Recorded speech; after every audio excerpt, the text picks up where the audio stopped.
confirm things you've already heard and known before. So I'm kicking it off here. We've got a full slate of folks that are going to talk about strategic plan, athletics, things going on with that, security stuff, the IT things. I'm here to talk about the auction. Just give the public an update a little bit about how our auction went.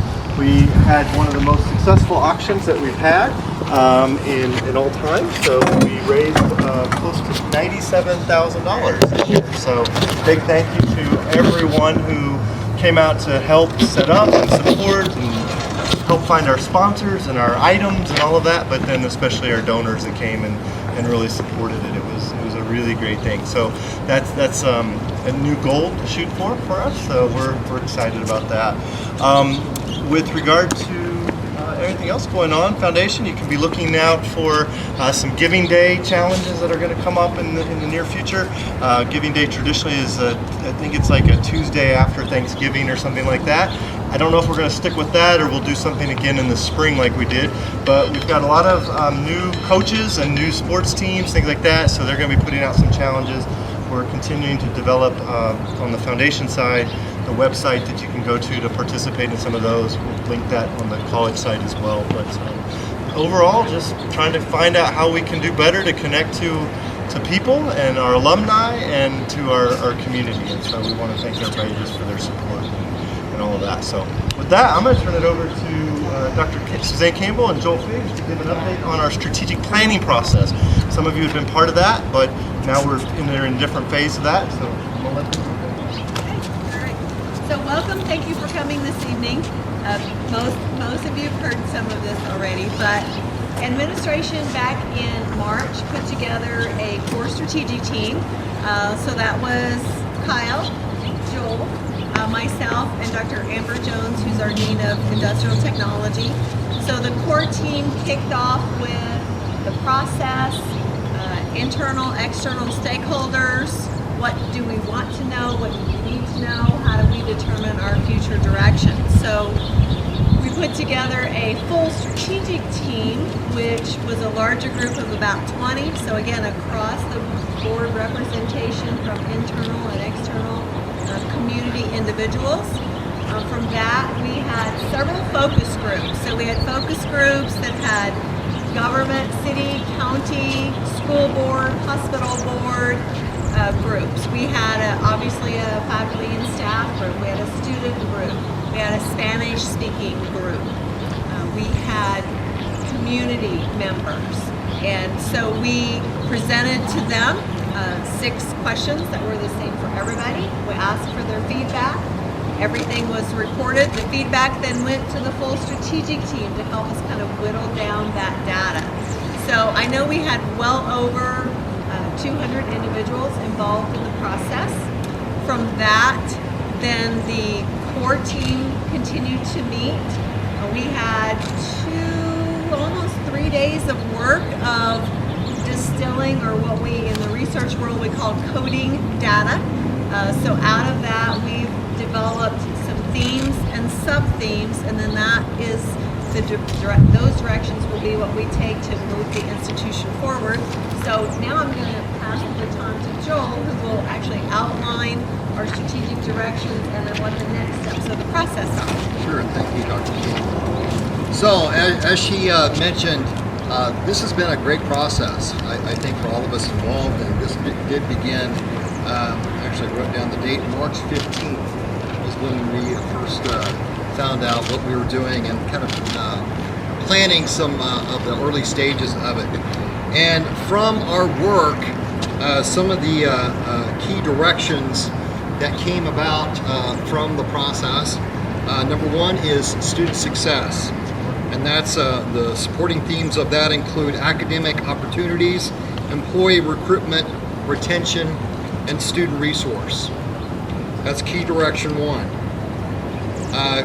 Key direction 2, institutional advancement. Supporting themes include moving forward, affordability, facilities, funding, and technology. Strategic direction 3, communication. Supporting themes include internal communication, communicating better as an institution from office to office basically, marketing, public relations, and social media. Strategic direction number 4, community, supporting themes, social and societal issues, and communicating and being a part of our community, being seen in the community, being involved out and about. That was seen as something extremely important for us. Now, next steps in the timeline, kind of where do we go from here? Recently, as a president's cabinet, we divided up into small groups to identify goals associated with those strategic directions. The president's executive team then discussed the goals presented and further refined them. Today, actually, as cabinet members, we received a survey related to the revised foundational goals for approval or suggested change. So in the survey, we could see what was presented. We could say great, or we could say, you know what, let's not go that route, and here's another suggestion. And soon additional goals or detailed goals will be added to that. Now, next in the process, October 3rd, a rough draft will be presented to the college board during the president's message. Soon, we're looking at potentially next week, I believe, but revised visions of the mission, vision, philosophy, strategic directions, and core values will be presented to college faculty, staff, and participants for input and approval. And then to kind of finalize things, the plan is at our November board meeting to bring a final draft to be submitted and voted on for approval of the college board. So it's been a great process. It seems like we've been at this for a while. Certainly, as a core team of 4 of us, we've certainly got some quality time spent together. I think Kyle would agree to that, and Dr. Campbell. But it's been a great experience, and I think we're making some real inroads. So that is what I have. Dan, you want to tell us about the Booster Club? Perfect.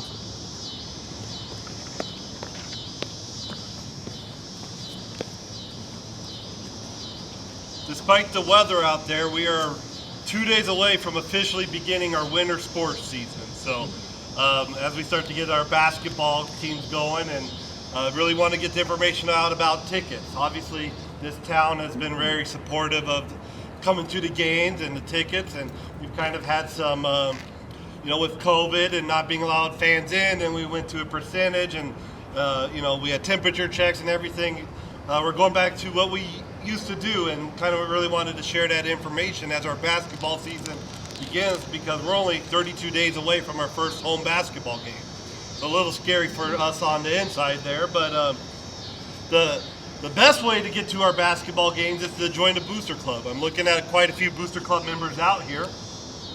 If you join the Booster Club, you get access to all the games. You just come, you have a little booster card, you come. Depending on your level, you can get free popcorn. There's a couple people out here that are going to challenge me to see if they can make money off of me on all my free popcorn. But there's a bunch of different levels. The great thing about our Booster Club membership is it's per the family. So one person, a couple, or a family of 8 or 9, the Booster Club membership covers everybody within that household. So I think that's a really family-friendly entertainment option here in Seward County to come out and enjoy the games. It covers all of the sporting events, but specifically basketball. Other than that, if you are not a Booster Club member, we will have our buyout sponsors. So every game we'll have a buyout sponsor.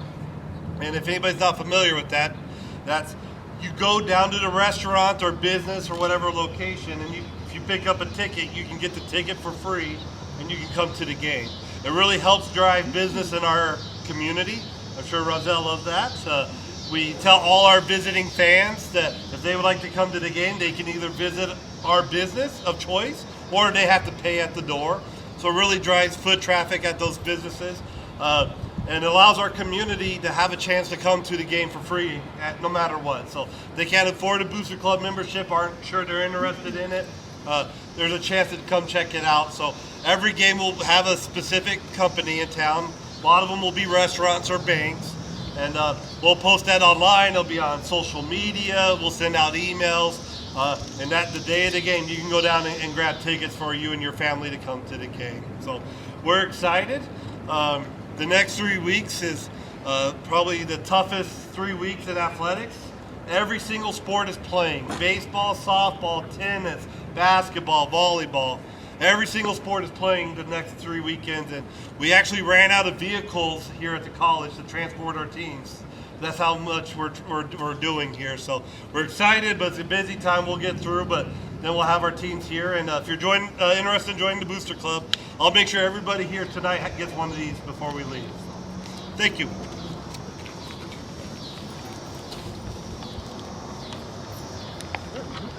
I'm here to be your human calendar and tell you about the things coming up in the next few weeks.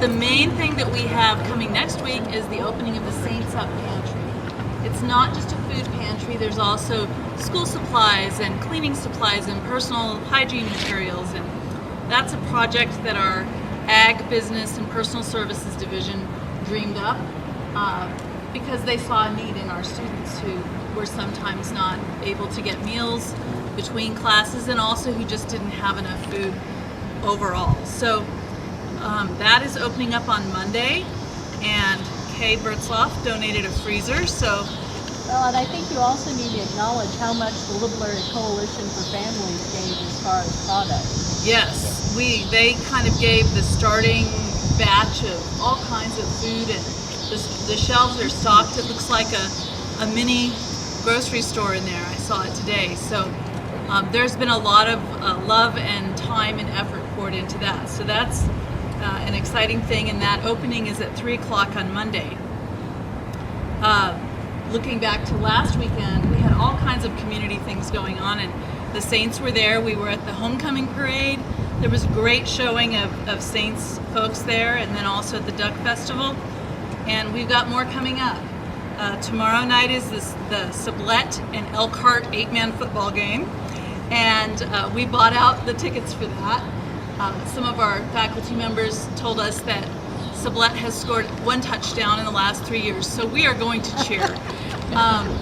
I'm from a very small town like that. I haven't seen an 8-man football game for probably 30 years, so I'm going to that, and they'll be giving us a little award in gratitude for us buying it out, and we get to tell them how much we like them. There's homecoming parades at Ulysses and Satana, is that right? And we've got folks scheduled to go there, and also people at the Sublette and the Sublette Harvest Festival. I think one of our staff members is going to set up a booth there right next to the Liberal Area Coalition for Families booth. So she's doing double duty. Then fall break is coming, October 10th and 11th, and we have more food-related news with that. We'll be putting out a news release about this because we're very proud of the fact that our students who are going to be on campus through the fall break, almost 100 of them, will still be able to eat in the cafeteria. And that's been a difficult challenge for the students who can't afford to go home, or maybe their families are just so far away. They don't have plans for fall break, and they're here on campus without access to hot, cooked, healthy food. And so the cafeteria has agreed to do that, and we're very glad to have gotten that worked out. So that's a big improvement, and I think that's going to continue except for Christmas and Thanksgiving. As long as Brad is here, the kids are not going to be hungry. So that's good. Also in October, as soon as we get back from fall break, there's 2 big things happening. One is kind of loud and one is quiet. The quiet one is that the English department's poetry contest opens. And that's open to students from all of our service areas, students of all ages. And last year it drew so many entries from places that we haven't seen many students at the college age enroll. So that's a great long-term outreach. That opens October 12th, and it will go through midnight on November 29th, and we hope to see lots of entries from area schools. Also on October 12th, we've got the Cte Expo. And CTE stands for Career and Technical Education. It's not just industrial technology, it's also some of our ag, business, and personal services programs, basically and allied health. Thank you, Suzanne. So these are careers that students can start studying while they're still in high school. They can start thinking about it, and we'll have hundreds of high schoolers on campus talking to each of those divisions and visiting the programs and seeing how that works. The other cool thing about the Cte Expo is that we have employers on campus. So for our currently enrolled students, it's an opportunity for them to meet employers and find out about job opportunities. Sometimes, the students come here and they're not quite sure what they want to do. Meeting an employer is great. And it also helps those undecided high school students to have a picture of what they might want to aim for. And that takes a lot of work from all of our instructors, and so we're very proud of that event and happy that we can have it in person. The last thing I want to mention is that Hispanic Heritage Month is continuing through October 15th. And it's been very interesting this year because we've talked a lot about, in conversations around campus, how Hispanic culture is not just a monolith. You might be familiar with one thing that you like, but there are so many countries that are part of that Hispanic heritage, and so many of our students are part of those cultures. So it's really nice to hear more conversations about that happening here on campus. And our HALO Student Leadership Club has really picked up, despite the loss of Frances Brown. We've got 2 new sponsors, young, enthusiastic club sponsors who have recruited somewhere between 30 and 50 club members, depending on how motivated the students are on any given meeting night. But they're going to be taking them up to K-State next week for the big Encuentro, which is a conference that HALO sponsors free of charge for all Hispanic leadership students in the state every year. So that is what's happening here on campus through the next month or so. We invite you to join us and take part in whatever activities appeal to you, and maybe even write a poem.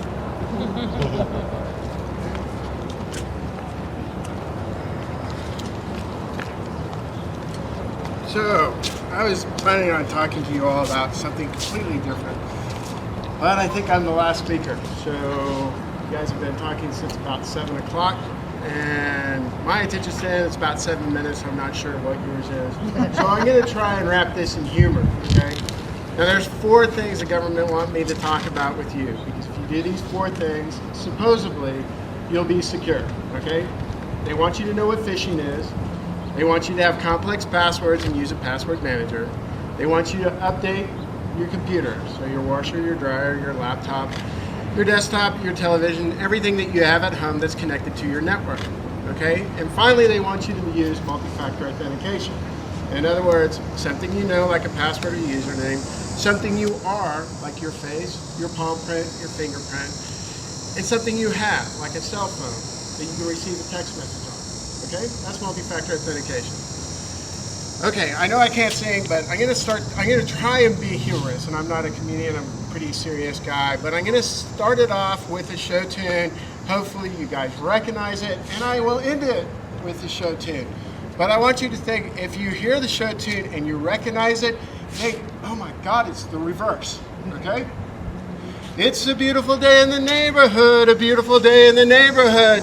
Mr. Rogers' Neighborhood. Y'all remember it from the 1970s and 80s. Well, my day did not start off that way. First, I thought I had 30 minutes to get to work, and I went to Hermes and I got a breakfast burrito and I got stuck in line. And so by the time I got to work, it was an hour and a half late. So I pull up my email. It's got about 300 emails in it, and I'm going through it very, very quickly. And all of a sudden I see an email from Ken Traska, and it's my email before that was pretty much all hate mail. So I click on it. And there's a link in there, and I know in my head I'm saying, no, but it's Ken! And Ken's saying there's a funny cat video. So I click on it, and oh my God, I know not to do that. Check it before you click it, right? Check it before you click it, check it before you click it. Oh my God, it's a great video, it's funny, I watch it for 5 minutes, and I'm laughing in that same 5 minutes because, well, Louis is having a really bad day because I've done some really idiotic things. I keep all my passwords in an Excel spreadsheet. So they've downloaded software because I haven't updated my computer, and they've opened up my spreadsheet. They've gotten all my usernames, my passwords, and the handy dandy link that I use to go to all my banks to route money to other places. And so even though I've used multi-factor authentication logged into my computer, they have taken it over because I went and watched the cat video. Okay? So even though I'm doing all the right things, except I turn my computer off and I never let it update, and because I don't use it that much, it never has time to update because it's not 3 o'clock in the morning when it's on, so it can't download the software it needs to update. Right? So, Louis having a really bad day in his neighborhood, right? It's a beautiful day in the neighborhood, a beautiful day in the neighborhood. We're back to Mr. Rogers' world. So, the government wants you to do 4 things, not 3, not 2, not 1. Use multi-factor authentication. It's great. It'll let you log onto your computer a lot faster than you do now. 2, keep your computers and everything that you have connected to the internet updated. Number 3, passwords. Use a password manager. Use unique passwords. Don't do like I did in 2004 and walk up to a security guy and say, that password's overly complicated, and have him look at you because he's a good friend and say, Louis, if I can't tell you your password after you tell me 3 of your old ones, I'll buy beer all night long. And I'm like, cool. Amazon at 2012, exclamation point. Hotmail at 2012, exclamation point. And he's like, yeah, I already know your password. Okay? Even though they're complex, don't use a formulaic. They need to be unique. So if they're unique and you have 300 passwords, use a password manager. Don't use Notepad, Outlook, Word, or Microsoft Excel. There's a lot of good password managers out there. Do a Google search, Consumer Reports, look at what they offer. Okay? Anybody got any questions? Cool. Thank you. Another show tune. That's also a tune for Daniel Tiger's neighborhood. I don't know. As a dad of young girls, that's a big one in our household. I just have a couple quick things. First of all, thanks for being here. Those of you who came out. Champion Center, I believe we'll have framers out there next week. So that is, can't tell you how exciting that's going to be when we cut that ribbon and we celebrate opening that fine center officially and for good and be done with that project. Back to what Rachel said, I am so proud of our campus involvement in our community. My daughter was a student of the month this morning, and we had softball and volleyball players there high-fiving everyone. The students they interact so well with our college students, and it just makes you proud to be a part of that when you see that happen. My daughter, of course, was too embarrassed to even stand up to walk up and get her award. We had to work with her to get her there, but it was really neat to see. We are going to host something I don't think we've ever done at this before. We'll get information out soon. We're still securing the date. We're going to host a Southwest Kansas legislative lunch here on campus in December to prep our representatives headed into the session. So we'll bring some of our city council, county, Todd Carter, USD 480, all of our people together and talk about what's important to us in Southwest Kansas, because even our representatives from Southwest Kansas, we still have to help them understand the things that really matter to us. I think it's really important, just the political nature that we are currently in. And we will have a group of us going to the Association of Community College Trustees annual conference, which is in New York City. I don't mind talking about this openly. I almost decided not to go because of the comments by the New York City mayor. I don't know if you heard those, talking about how Kansas didn't have a brand. I highly disagree with that. I think we have a wonderful brand in Kansas. We would invite him to Seward County Community College anytime to show him that brand. But I am a bigger person. I am going to attend the conference I'm supposed to go to. So we have that going on. We also have an emergency response management team. This has not been touched in several years. Probably, correct me if I'm wrong, 2018, 19, that time frame. So we have a plan. We met again yesterday. We're updating everything. We're actually going to do a live shooter training January 4th, which is our first day back from break as a whole. So that's pretty exciting as well. We are also, when we look at the strategic plan for our campus, some of the feedback we got were communication is not great. Well, when you hear that in a group setting, I don't really know what that means. Is that my office not communicating well? Is it Celeste's office? Where's that coming from? So we're starting actually tomorrow. I had Carla go through and randomly put employees together so they're not by department. So we're going to meet. I must spend about an hour with 8 to 10 of our employees just talking about what they're seeing, what they're hearing, what can we do better. Because I always tell people my job is to make everyone else's job easier, and I really try to focus on that. So that's what we will be doing. As far as the campus goes, if you've been in any of the community rooms, all but one of them, the wallpaper's down. So I'm excited about that. We are painting them a very exciting color is light gray. I'm a pretty basic person, so I didn't want any colors on the walls. The carpet outside the foundation office, we opened that bid this morning. The Board of Trustees will approve the bid on Monday, and that project should be going the next couple weeks. The library is painted. If you haven't been in there, the paint job did wonders. That paint, I think those walls were a lot worse than we thought they were. It looks wonderful. That carpet is getting replaced next weekend during fall break. We'll start moving books early next week, and then we'll finish it hopefully by that Tuesday and be open for students to come back. Our Student Success Center did a little remodel. Has all new furniture. It's almost all in, isn't it, Celeste? Not Yeah, quite. we still have 4 chairs coming in about 3 weeks. Good, excellent. So we're continuing to go. You'll see doors being painted green. We're replacing some doors. We're going to make the door up front there an ADA compliant door because it is not. That's on the list. So we're just keep on moving forward. Campus cleanup days. The parking lots are still getting done painting. There's a shortage on red paint. I don't know if you guys knew that. We have a national shortage, so our fire lanes are not painted yet. We are slowly getting there. Longer term that we think about, we have to turn our attention, especially Colin and I, to our CDL building and making sure that's a focus, and we're building those partnerships. We have some grants that'll be submitted in the next few weeks. I had a wonderful meeting with National Beef about building a certificate for high school students, essentially would allow them to be hired in at a higher wage at National Beef, give them more career opportunities. So some opportunities like that we're really excited about. And then one of my big projects I'm excited about that we're starting to talk about will happen in this building, which is a one-stop shop for our students. So essentially doing a remodel in that center area and making a spot to where the students can come in, they can see the registrar, financial aid, admissions, TRIO, all those in one area, because right now that building is very choppy, and so you see students running back and forth trying to, I have to go to the registrar's office, I have to go to financial aid. When I think about where we should be, we're not the #1 graduation rate right now. We're not the #1, we're close, but we're not. And we start thinking about making improvements to those student successes, and you look around, you look at the research and data, one of the best ways to do that is through a one-stop shop for students, because they become more comfortable, they get better help, and in turn they do better in school. So I think that's our next step as an institution. I am wearing my new Seward County Community College livestock judging team hat tonight, which we're excited to have that program back. Our 2 instructors in that area are super excited, and they're doing a wonderful job.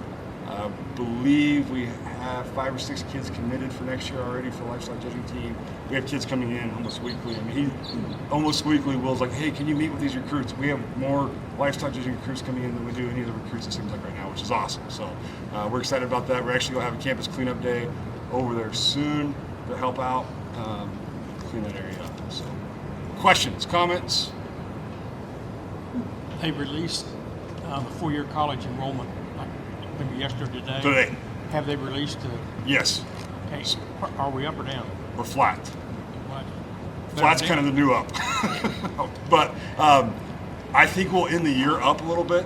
Our head count was off 1 student. So I think we have some opportunities to gain on that. So I felt pretty good about that. I think we'll end up at the end of the year. I think we'll be in that 2 to 3% up probably. So it was good. There was a couple schools up across the 19. There were several that were down some big numbers. So I felt good when I saw that number. I think it came out about noon today is when I got the email on it. So we are constantly focused on that. The board, we're having conversations about expansion as far as sports programs. We're looking at esports and soccer and different things, which is a great way to expand. But then we also have a lot of work to do in our technical programs, and there's some things outside of that we can do better. I know that our technical folks, they're doing a great job.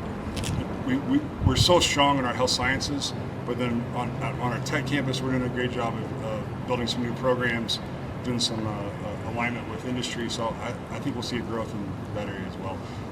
I challenge Luke's team to get creative. I know I throw these ideas out there, and Luke wants to throw things at me sometimes, but I told him, I was like, we want different sessions next year. We don't want the standard sessions. We want classes offered at different times. We want some nighttime options. We want some different. So put your team together, figure out solutions. Let's put a plan in place. All that creates access, which will help. good and bad. I mean, recessions are good for community colleges. So as we're heading into recession, I think the 19 will turn back around, because we're as a 19, we went from 126 in 2017 to about 104,000 students that we educate today. So we're down about 18% as a sector. So I think we're down about 6% in that time frame, so that's good. But I think we'll see that turn around with the recession and some of the focus on student debt and some of those things. Other questions? I'm not hoping for recession. It's just following the trend. Nobody else asked a question, I'm gonna get in trouble again for my daughters. But I get alumni stuff from K-State all the time. And I'm an alum of Hutchinson Community College. I never get anything from them. Do the community colleges not do that like the four-year schools do? Or? We don't do it to the level, but we need to do it. A lot of community colleges are in the same boat as us, and we're trying to get our data caught up. And that's why that's where we're at, is that it's been a lack in having the data to where we can get the alumni information from point A to point B. I think once you have that data there, one of the things that Kyle and I talked about a lot is having that alumni association, the ability to join that, but the ability to join that, I graduated from Metro State in Denver, and I was able to join the Alumni Association when I graduated for like $10 or something. It was a super cheap deal. It was a lifetime membership, and you're always a part of it. And they have your data, and they can flood it with you. Sarah and I, Kyle and I, we've had that conversation. We're working on that. We're purchasing software now, Razor's Edge, or I don't know what it's called, something like that, to help with that database and work with more alumni, because it is important. I know I travel quite a bit, and it would be so nice, if we're going to be at Topeka next week, if there were 15 people I could call and have dinner with. It helps everyone. So it's a good question. I mentioned that too. The other challenge is that people leave the community college, but they consider their alma mater their four-year school. So even though they keep up-to-date information with their four-year school, they don't always keep up-to-date information with us. And at some point, we run into the challenge of trying to figure out how to track it down, and that becomes the biggest challenge. We just don't get the information back that we could. We may track them after their first year better, but we're working on some strategies to follow them to wherever they're headed or wherever they go next, to help them know that once they're a Saint, they're always a Saint, they're part of our family, and then trying to figure out how we keep up with that as we go. So like Brad said, whenever we're out on the road, we can call up and say, hey, we're in the area, we'd like to host a little deal for our alumni and find out how you're doing, what you're doing. And okay, I'm also a graduate of K-State, but can't you go to, they've got all my information, so can Hutchinson pull from them to get it, or they won't do it? No, it's like private, so we can't get it from them. But this new software will help us. It'll help us become more efficient. Track, yeah, it'll help us be more efficient as we get it in and then follow up. So. Awesome. Another good question, was that it? I'm done for now. Any other questions? Volleyball team plays at Hutch on Saturday.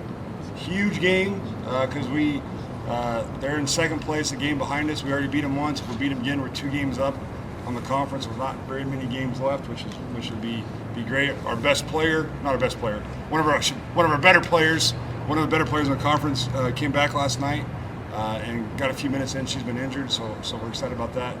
Tennis, we have a young lady that is going to nationals, and then we have a chance at the doubles at-large bid. Is that right?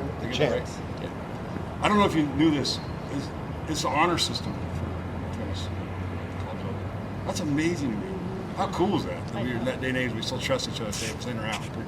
Pretty awesome. I learned that just the other day. So, any other questions? You didn't touch on your truck driving school. Truck driving school so we are in the process of meeting with industry partners. We are reapplying for a KDOT grant. We're very hopeful for that. We're still getting those matching funds going, but hopefully that we have a better idea in the next 4 to 6 weeks on those funding sources. So we did have the architect out and kind of got a better design, had some conversations about where we want things to be. So that's moving forward. We're just working on those industry partners to make sure that we have that match there. So it would stay on this campus? It'll be on this campus, yeah. It'll just be kind of between the current building and where the tech school is. So. I think that's great. It is. It's massive, and I think, Mike, our classes are full till when now? Last I heard March, I thought it was. So they're full through March. So we got kids that have jobs, and we don't. Or I say kids. We have students that have jobs, and we don't have anywhere to put them. So it's a real issue. We also, in that same line, we also are another one of my brilliant ideas that looks like, did you think this all the way through? I said, look, there's a way. We just got to find it. Is starting a partnership. So we're going to start our CDL program on Garden City's campus. We had folks up there today looking at the logistics of it. That's a great deal because anytime we partner with another school, it's great. We're helping the community out. We're getting more of the workforce built. So President Ruda from Garden City and I have been working on that. We're excited about that partnership. That's a good deal. Do we not have any other room in the VOTEC where we could hire another instructor to increase the people we put out? In the CDL? Yeah. We don't. We're just out of space. Right. Yeah, we have to have the space for the students, and we don't have the classroom space. Plus, you have to have there's a certain ratio we have to have with our instructors to our students for the driving practice.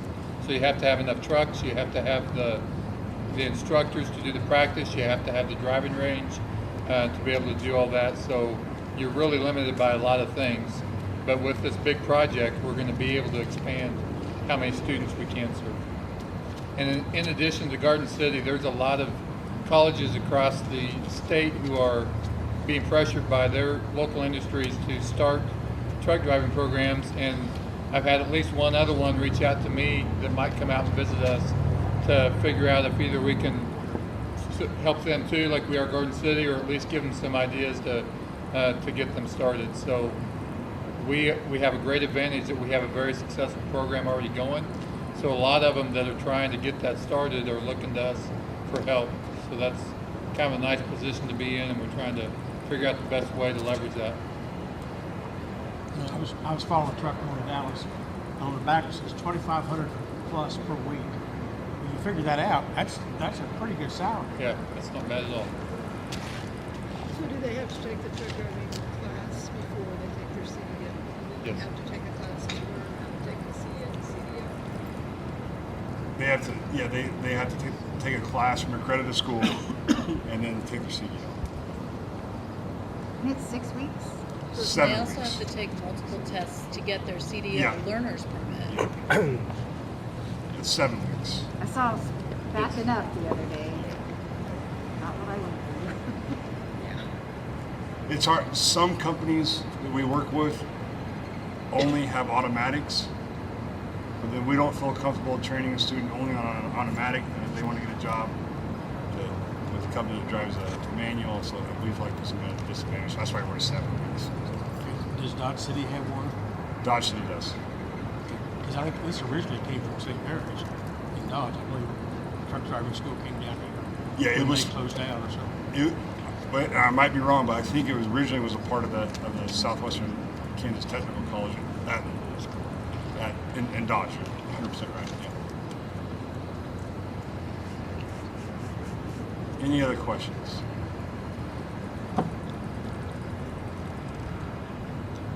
All right. Thank you guys for coming. Have a wonderful night.